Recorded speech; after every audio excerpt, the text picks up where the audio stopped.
Hello, entrepreneurs. Joe DeCharis, CPA extraordinaire, coming to you live from Bethpage, Long Island, New York, for another amazing episode of How to Win at Business. And tonight we have a special guest, a really special because she spells her last name with no vowels, and that's pretty unique. I noticed that. How are you, Rhonda? How I do I am say good. Klch? Klch. Klch. So close. Okay. So I'm really glad to have you here tonight. Short story, people. I just connected with Rhonda. What was it like? It seems like less than 2 weeks ago. Yeah. I saw an immediate connection with what she does and what we do, what our core values are. And I said, you know what? We need to get you on our podcast because you teach people. You teach people about credit, right? We do. What we call is credit and financial solutions. And we focus on making sure that we educate people to stay financially and credit healthy. I love that. And because, we as small business advisors, I'm a CPA. We start with bookkeeping, very basic financial info. We're crunching the numbers for the business. But if the business is lucky enough to make money, that ripples down to people's personal finances, correct? Absolutely. So I woke up one day and I had this epiphany. I said, you know what? The two are related. I'm only doing like part of the job. So I got to start doing the whole job. We started with our clients, started educating them not only on, the business fundamentals, like, you got to have a balance sheet, you got to have a P&L, and you only get that if you have bookkeeping. But you pretty much got to do the same thing on your personal finances. Would you agree with that? I 100% agree because they are all related.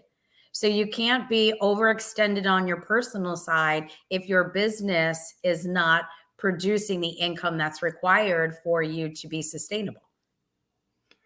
Right. So, you told me about your processes, your products, I was really impressed because you just like cover your business model is very similar to ours. And I think because we're looking for the same type of information, right? Their financial info. And so we do focus on businesses. All of our clients are small business owners, but they all have credit scores, right?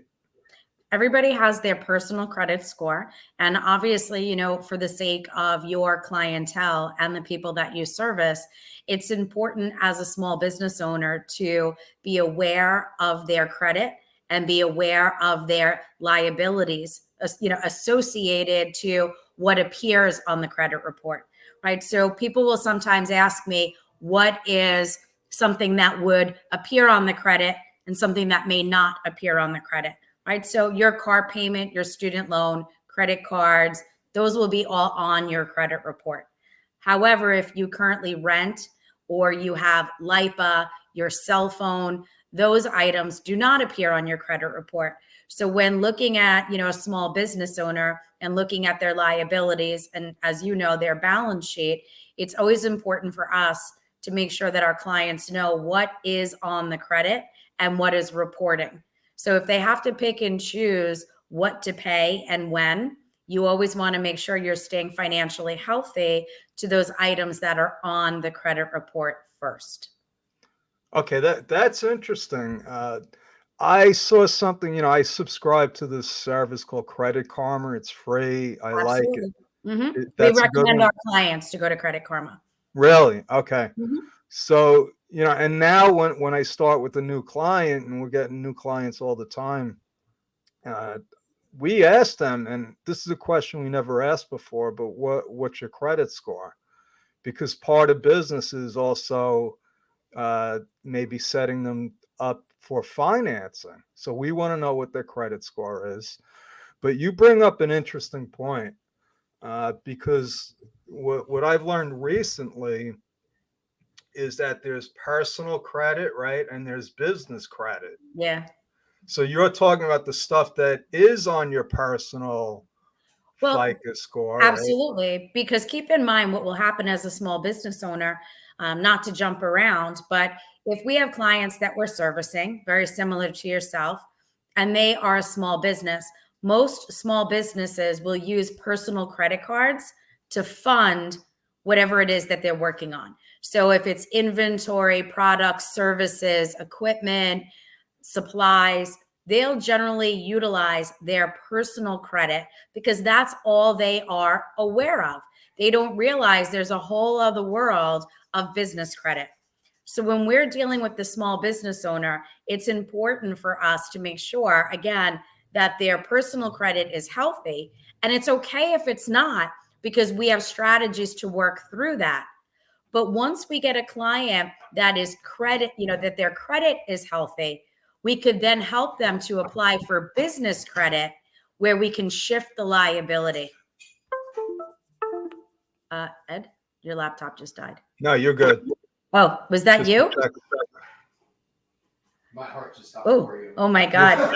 I lost you there for a second. It was a split second. Oh my God. We heard everything. I'm already on my son's laptop. So what essentially happens is that we're making recommendations so that we can go through the motions of making sure that they stay financially healthy, getting the liabilities off of the personal side, shift them to the business, where obviously there are also business deductions, right? Keeping things on the personal ledger does not always afford them to take advantage of the tax deductibility that something that's written out of the business account may afford them. So with business credit, in order to start really establishing good business credit, the creditors or the lending institutions will look at your personal credit as a basis for what they could expect for their, for a repayment. Right? They're looking at you to figure out if you are a liability, and if so, what kind of risks may be associated with somebody with your spending and or other, patterns of behavior. Yeah, so that's excellent. So, and this is why, we have the same clients, the same prospects, because, and I spoke to you about this, that when we get new clients, they have been co-mingling stuff. A lot of them don't even have a business account. They don't know, because we deal mostly with new business owners. Yeah. And they don't know the problems with co-mingling and using and it's okay to have a credit card in your personal name, but if you're using it, you want to use it only for business. I know that's not the same. You want to get a business credit card that's not Sure. Okay. And even, we have clients that we see, and I'll say, look, open up a new credit card, use that credit card 100% dedicated towards the business. So Right. Again, if you are printing things out, or you are going over statements, or, if you are my bookkeeper and or my accountant helping me, it's not a bunch of line items that are not relevant to the transaction. And from where we stand from a credit perspective, it's just important as well, because we don't want the consumer to be over leveraged on their personal side, because eventually that will decrease their credit score. The more they use their credit, the higher their credit utilization, and the higher the utilization, the lower the credit score. So it's all, it's all metrics and algorithms, but especially if you're a new business, and especially there's a lot of new businesses where consumers don't have access to larger lines of credit. So it's so easy for all of a sudden somebody gets new credit, but maybe their credit line's only $500. Well, they may need $20,000 in order for them to advance in their business. So they're opening up card after card after card. Well, within a very short period of time, they're going to have horrible credit. And it's not because they're not paying on time. It's because they're absolutely over leveraged. So by maintaining one or two smaller accounts, and as much as any business owner is all about being in the now, sometimes you have to create a strategy and a plan. And that plan might be a 6-month plan to eventually transitioning the credit from the personal side onto the business side so that they can maintain and keep their liabilities low. Yeah, that's an excellent strategy. I think, the first thing we try to teach our clients is to start separating their business and their personal. Well, it's That important. so that and that's, shocking for some people because of habits. They're used to just flying by the seat of their pants. That's how entrepreneurs are. They have a and I say, entrepreneurs are crazy. And I'm an entrepreneur. So am I. Yeah, we're I don't think. delusional. We make mistakes. And I'm no different. I gave all my accounting work to one of our accountants. I said, I shouldn't be doing my own accounting. No. And it was a horror show. It's like I have too many credit cards. So, what do they say? A doctor is his worst patient. Sure. A lawyer is their worst client. Yeah, so it's true. On our side, especially when you have that entrepreneur mentality, it's do now, figure it out later. Right? Yeah, I'm no different. At least I recognize that. So I ask for help, which is what every entrepreneur should do. So the first principle, I think, for any business owner is to get a handle on the fact that there's personal credit and there's business credit, correct? Absolutely. And the biggest mistake that most small businesses make pertaining to business credit is that I don't want to say it's a mistake, they don't know where to start. So the very first thing that we direct all of our small business clients to do is open up a free account with Dun Bradstreet. Dun Bradstreet is the equivalent to our, Experian, TransUnion, and Equifax on the personal side. So by establishing a Dun Bradstreet number, all of the information about your corporation, all the information pertaining to your business, you're starting to create a business profile. Interesting. And then what you can start to do is open up small accounts, maybe one with Staples or Office Max, and you can apply using your tax ID number. Part of the applications for a lot of the lenders will state, do you have a D&B number, which is the Dun Bradstreet? And then more importantly, even Equifax also has a separate service just for business profiles. Interesting. So it's just important to also make sure that the information is current and it's updated accurately, because also just like the personal side, Dun Bradstreet, they are data gatherers. So they will gather data about your business. So it's also important that you make sure that you are monitoring the Dun Bradstreet just to make sure that the information that they have on your business is accurate and that it's posting accurately, so that if somebody is looking for you or looking at you, you want to make sure that that depiction is current. So do they give you like a credit score? You do have, there are upgraded versions for different services. So in all honesty, a small business owner doesn't really need to be subscribing and building a big, bulky Dun Bradstreet, right? Or a big, bulky, business credit.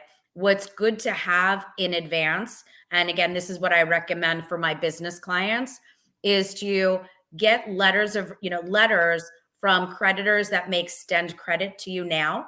You could actually self-report a lot of your own information just so that people can see it on the business side, not on the consumer side.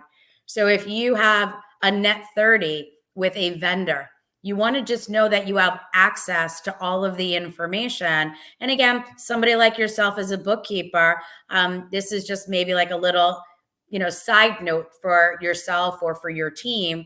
When you're dealing with small business owners and they are getting lines of credit and net 30s, you want to just make sure that you are keeping track of those vendors and what those credit lines are, so that when the time comes, if your client had to apply for a business loan or you're doing any type of business planning, you actually could utilize that data and those lines of credit and extensions for you to build, and to build out your case. Right. It's almost like you're making a case for yourself. And I Yeah. didn't know that you could start out with a free Dun Bradstreet number. Yep. The I mean, DNB we number should takes every 5 minutes, 5 minutes to do, but it will save you everything because that's the start of your business profile. yeah, and just so this is why I love asking people like you on my show, and you know this because you have your own radio show, Yeah. that I get to learn uh, vital information for free. I get to talk to the Yeah, experts. that's it. But we incorporate a lot of people, and we get people that are brand new in business, and one of the first things we're going to start telling them to do is to open up a Dun Bradstreet account. Mhm. Now, are there any negatives to that? No, not at all. You know, Okay. everything is there. Now, what I will say is if you have a client that takes out a business line of credit and a UCC was filed and they defaulted, in some way, they could be reported negatively, just like on the consumer side. So it's important that, I guess in theory, there could be a drawback. However, also keep in mind that a majority of building your business credit is so that you don't have to personally guarantee. The whole goal is to build yourself a profile strong enough so that you do not have to personally guarantee because So nobody can ever predict what's going to happen in the future. that is an excellent point that really coincides with a lot of what we do, because we Mhm. run into people that create LLCs. Okay, and it's a mistake in our eyes if they don't have a corporate entity, and we Mhm. recommend an s-corp. Uh, but what I've learned is, because LLCs only give you legal protection, it's a limited liability company. Okay, Mhm. limited legal liability. Now, what that means is if you have credit in the business, not tied to your personal, and if you go out of business, you're not liable for those debts. Correct. It doesn't affect you personally, correct? No, and this is again another reason why I would never recommend for somebody to open up a business just so that they could skirt the liability. Oh no, that's But illegal. I think that's illegal. That's fraud, right? but the idea is that again, nobody goes into business also expecting that they may fail. And you and I both know that a lot of small businesses do fail. And this is the reason why, secondary to, medical reasons, this is a big reason why a lot Rhonda, of consumers have to file bankruptcy. so you asked me when I was on your show, like, what made you do this? And I gave you this whole statistical thing. But the truth is that I've seen way too many people lose everything for stupid reasons, because they just didn't structure everything properly. They got bad advice. And I'm like, oh my God, if they, did some planning, if Mhm. they, looked at what they were doing, and not be delusional, like saying, hey, what if the rug gets pulled out from us? COVID pulled the rug out from a lot of people. 100%. Or even look at the people that are not properly insured. And you have contractors not properly insured. They don't maintain disability insurance because they're the people that feel like I've been doing this forever. I'm smart. I'm safe. And then, there's an accident. So they're not protecting themselves. Again, we see this where we are at Equity First because our clients don't wake up and decide to not pay their bills. There's been a life event that's generally triggered their it's triggered them to go into a position where they now need help, whether it's credit, financial. They're trying to determine whether or not they want to file a bankruptcy, whether or not they could, do something with their house. They're in fear of their cars being repossessed. They've made poor economic decisions along the way. Yeah, and So, meanwhile, people like us have the solution right mhm. right for them if they just ask. People are And sometimes too embarrassed to ask. Unfortunately, we try to make ourselves um, as transparent as possible, where when clients call us, we try to make sure they understand they're in what we call the no judgment zone, because it takes a lot. We have a lot of respect for the people that could admit that they've made a mistake or that they should have done something differently, and it's okay. But if you don't embrace the fact that there was a mistake along the way, it almost makes it impossible for us to work with them, because they're not taking accountability. Right? So you need them to take accountability. And it's okay when you've made a mistake, or you've trusted somebody, or you didn't get paid on time, or, we have clients that have government contracts and they just don't pay quickly enough. Right? So it triggers different types of credit and financial hardships because they just never learned how to budget. So, and this what I try to explain to people, I said, this is like car insurance. You don't need it until you have an accident, yeah. right? You don't need to do this stuff until you need it. And so, yeah, I understand, the people that have bad credit, they messed up, they had a, whatever life situation. But what about people that are like just starting out and they're like I get clients are like, oh, they worked all their lives. They got decent credit. Now they want to start a business. Yeah. And I started asking them, what's your credit score? And I get people that, I don't know. I mean, intelligent business people. We get clients on our side very similar, and our questions on our side is it a business or is it a hobby? What are you willing to put in, and what kind of reserves do you have? Then we jump into the credit, because then we need to figure out if we have to call it for what it is. It goes back to planning. If somebody's going from a salaried position to opening up their own business, you don't want to apply for credit when you need it. You want to apply for credit when you can get it. Oh my God. One of my first mentors, this guy was a brilliant business guy. This was like 35 years ago. He said, a banker is somebody that wants to sell you an umbrella when it's sunny out, and then he wants it back when it starts raining. And I always remembered that. And that's why I tell my clients, I said, start applying for credit when you don't need it. So, It's important, but I will tell you, if you don't use it, you can lose it. So You have to also be able to utilize it, make one or two transactions every now and again, put gas on it, if you have to, whatever it may be, use the credit, or you are at risk of losing the credit. yeah, so even like I got a couple of credit cards that I got a long time ago. They're like $700 line, so I should use those once in a while and just pay it, right? Yep. Even if it's $25, just use it, because what'll happen is the the credit card companies will do what's known as a soft inquiry, which does not hurt your credit.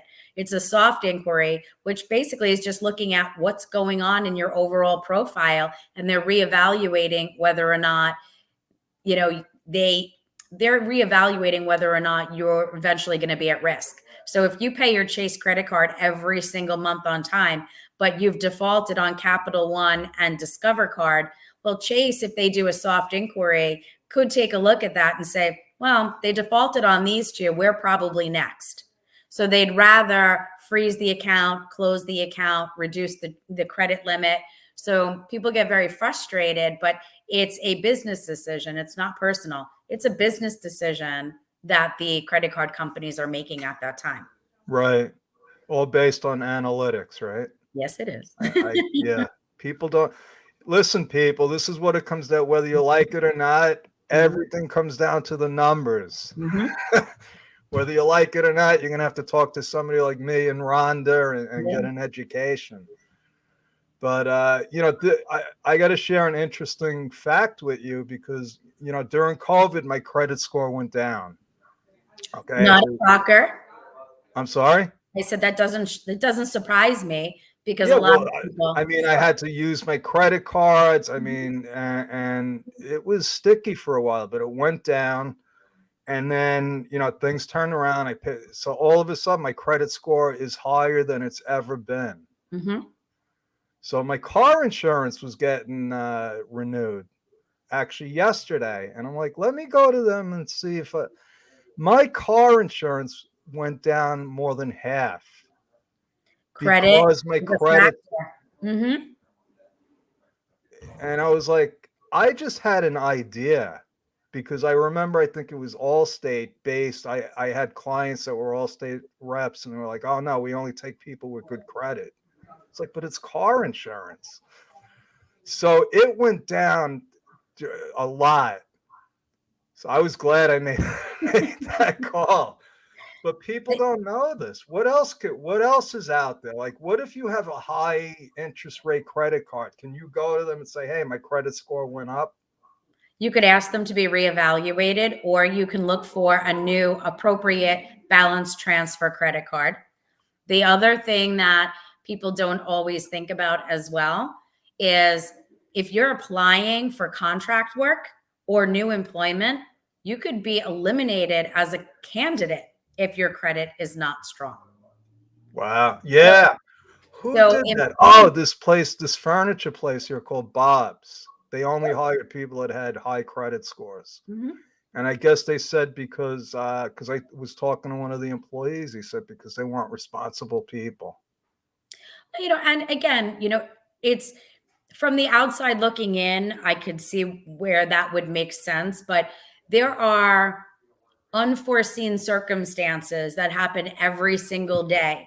And again, Yeah. that's why, at least where we are, when we're speaking with our clients, again, we don't judge because until you've walked in somebody else's shoes, it's an unfair statement. And, life happens. People have sick parents, they make poor investment decisions, they overspend, they have, kids in college. There's things that happen, life events that happen that can create, excessive liabilities. And unfortunately, those things do affect credit. Our job is to make sure that we educate the consumer and give them, what I'll refer to as tips and tricks to keeping themselves healthy, and keeping their credit healthy, and really kind of learning how to sometimes even tweak the system in your favor. But credit's not going away. Right? So you need to really be aware of what your options are and, how to navigate keeping yourself, credit healthy. Two things that you said, the no judgment zone. It's funny because I have a coach, world-class business man, world-class person. And I was going through my business with him and he's like, you got to be the no judgment zone. Mm-hmm. Right? Because yeah, people are embarrassed, and I laugh when people say, "Oh, you're gonna be, don't tell anybody about how messed up I am," and I'm like, "You have no idea what I've seen." And I look at it, I'm like, "Are you kidding me?" Yeah. So don't self judge yourself. Mm-hmm. Uh, let's talk a little bit about who you work with. Who are your ideal clients? Who do you look for? Because I talked to your husband briefly and he said we pick our clients. We do. And so do we. So who do Yeah. you like to work with? So realistically, I'll say it like this: the client generally doesn't find us until they've been referred to us through a center of influence. So first and foremost, it's important that our business comes, what we call B2B. Even though we're dealing with, the consumer at the end of the day, our business is B2B. So we want to work with those consumers that, again, take accountability and recognize that they need assistance. If somebody comes to us and they know everything, there's no reason then for them to call. We will get people that will call us and say, I'm only calling because my attorney made me call, my accountant made me call, or I'm applying. it's ridiculous. I should never have this 540 credit score. And I know I was just at a 700 2 months ago. Okay. So what happened? And I call it just because. If you failed to make a payment on time, but you meant to, it's still wrong. You still made a mistake. It's okay, but you need to have accountability and own it. And it's okay, but we'll build a plan around it. But it doesn't always make it that it's better, right? We're not going to magically, call your mortgage company and say, great news, we spoke to Joe and he didn't mean to make the mortgage payment late. You get it, right? Like, it doesn't work like that. There are systems that are in place. So when we're choosing our clients, we're choosing the people that recognize that I've been doing this since 1996. I come with a tremendous amount of experience. I have an amazing staff. We want to see our clients successful, not just because of them, but because of the fact that we are all in this together. Your client that you refer me is now our client. So it's important for you, just as important it is for me, that our client together has a positive result. Yes. So it's more of a team approach. I love that philosophy. That's why, we have core values in our business. It sounds like you have them. So most people, they find you through referral sources. What if, just somebody, so let me do something here. I did have your website up here, equityfirstconsultants.com, right? Yes. So now this is your business. Is it you only, or do you have a partner? I have a partner. It's my husband. Oh, okay. That's interesting. Okay, great. Yeah, and No. he was telling me he works like the back end, right? He does. We have two different roles within the organization. Okay, that's the only way those things work. I know where my strengths are and I know where his strengths are. So this particular business has been my baby. I've always been an entrepreneur since I was a kid in high school. So when we created the company in itself, and the company incorporated in 2004, but I've been doing this since 1996. When we incorporated in 2004 and my husband got on board to help run the company, his strengths are a little bit different than my strengths. So, like any business, you can't be everything to everybody. So you have to really learn how to, delegate. So we do different things. You have a team. Yeah, we do. I met, who was it? Another one of your assistants. You met Marguerite. She's actually the head of business development. Right. Mm-hmm. And that wasn't even, I have to come to your office and see your operation. Anytime. Yeah, we have two in-house attorneys. We have one attorney that specializes only in housing issues. We have another attorney that's in-house, handles all of our credit related issues. We have our back end, we're bilingual. We have two people that speak Spanish.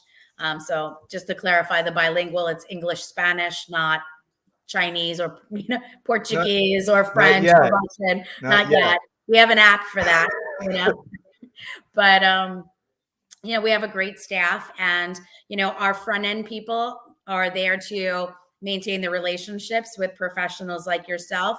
And then our executive team, which is on the back end, they're the ones who are really maintaining and managing the pipeline flow and making sure that all the processes that have been set in place are being maintained. So let me so you want to connect really with people like me, people that have clients and they know their financial situation, and you become a resource. Would that be accurate? Correct. We kind of refer to ourselves as a power partner. Okay, right? That makes sense. Mm-hmm. So we want to be, part of your team, so that when, look, you're a CPA and you work with clients every day and you're working with their finances, but you can't be everything to everybody that you serve. So we want to be that particular center of influence when you have clients that need services that we offer, right? So it's, again, a group effort. I know enough about credit to tell somebody that they need help. And, the basics, like, listen, you got to start establishing the credit when you don't need it. It takes time. Mhm. Let me ask you one other question, which is Sure. important because people are very impatient. Like, I saw how long it took for my credit score to increase. How long does it normally take on average? Clients that enroll into our program, I- I'll back it up. When a client comes to us, everything's evaluated and an action plan is created. So, depending upon the action plan and the time, and in addition to that, depending upon what the client needs to do to participate, all of those things are factors. So, if we have clients, I would say probably 90 to 95% of our clients will start to see some results within 30 to 45 days. There are Wow. times that we could be done in 2 weeks. And then there are times that, based on the action plan, we might need 6 months. And really, what the differentiation is whether or not a client is in a debt position. So if a client has collections and charge offs and they're overextended, obviously we can't make that debt go away overnight. So part of the strategy is we're utilizing our expertise to create a plan to yield results quickly, but it doesn't mean that we would be complete in the process maybe in 30 days, but you'll start to see results, relatively quick. Yeah, and honestly, I know from my experience, it really never ends because once Yeah, you get it to a good point, you got to keep monitoring it. you have to And, maintain it. and if you want to, I've had construction clients, and the problem with that is cash flow. Hmm. And I try to explain this to clients that it's a mathematical equation. I'm like, Hmm. you can't just grow. You need the money. Who's going to pay you got to pay your employees. You got to lay out money for materials, and then you got to wait to get paid. It's math. And unless you have the capital to get, you're you hit a ceiling, right? Yeah. We deal with a lot of real estate investors that are small. I call them onesie twosies. And, they'll come to us and, we'll review their deal before they, sign. I got the best deal. And I'm like, yeah, your numbers don't work. And they're like, why? And I might say, because it's going to take you 3 months to complete the job. You didn't do a good, you didn't estimate correctly over here. It's going to take another 3 months for you to, sell the property, close accordingly. You just don't have the money. They don't have those lines of credit. So again, what we're working on is helping to build those lines of credit and then create a budget. It's not about the one and done where they walk away with 50 grand. Is $50,000 a lot on a flip if it took you 6 months to create that income? So you You have to got to do really learn how 20 to of those. analyze. Right. So again, is it a hobby or is it a profession? You have to look at the numbers, and where we are with our clients, we do reverse engineering. So if we're analyzing a project and we're analyzing, where they need to be, we're doing their budget and we're backing into their minimum, the minimum expectation for what they can net every single month. Then we'll do our So projections outward. I have a client that's like a poster child for you. You're gonna love them because they got into the house flipping thing. They have 10 houses now, and they're like, we can't get any more credit. We're tapped They out. want to Yeah. buy, and they're all rented. Hmm. I said, are you flipping them or are you renting them? I don't think they even know. They're just like, we want to buy more houses. Yeah. So We'll chat. yeah, we're working with them. But I got guys for that. Yeah, no th- problem. this has been great. We haven't even hit the tip of the iceberg yet. We're gonna have you Mhm. back on for some more Sure. specific topics because I really like to dig deep, and I have a lot more questions, It's and fine. you have answers, right? Yep. Yep. So, and two things, not only, I'm impressed with your knowledge and because I've been doing this a long time too. And I know when people are joshing me when they don't know, you know your business, but you also are a good entrepreneur. We try. Okay. It would be wrong of me to say I haven't made mistakes, but I wouldn't go back and fix them because otherwise you never learned from them. Yeah, Mhm. you're talking my language now. Yeah, No pain, no gain. I never exactly. understood that, but you know, just try not to make the same mistakes twice. That's all. Mhm. So, also, you're a woman-owned business, and I have a lot of respect for women that start any kind of entities because you know, the odds are stacked against you when you start out. You probably either didn't care or didn't realize it. Oh, I didn't care. You know,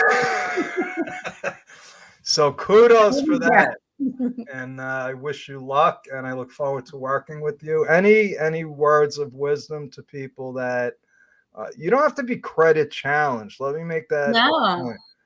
there are plenty of You'll need out there that do not, you know, your how do I say this? You could be somebody who's economically challenged and have amazing credit. You could be somebody who is making big dollars and have bad credit. So I think, like I always tell people, you know, don't ignore the phone if it rings. Don't throw out the mail. Read everything. If you don't understand it, you call. There are resources, there are people to call. But by the time you realize you've made a mistake, shame on you for not nipping it in the butt. yes. Yeah, Mhm. especially if you own a business. Especially if Especially. you own a business. Mhm. I tell people you can't run a business with your head in the sand. No.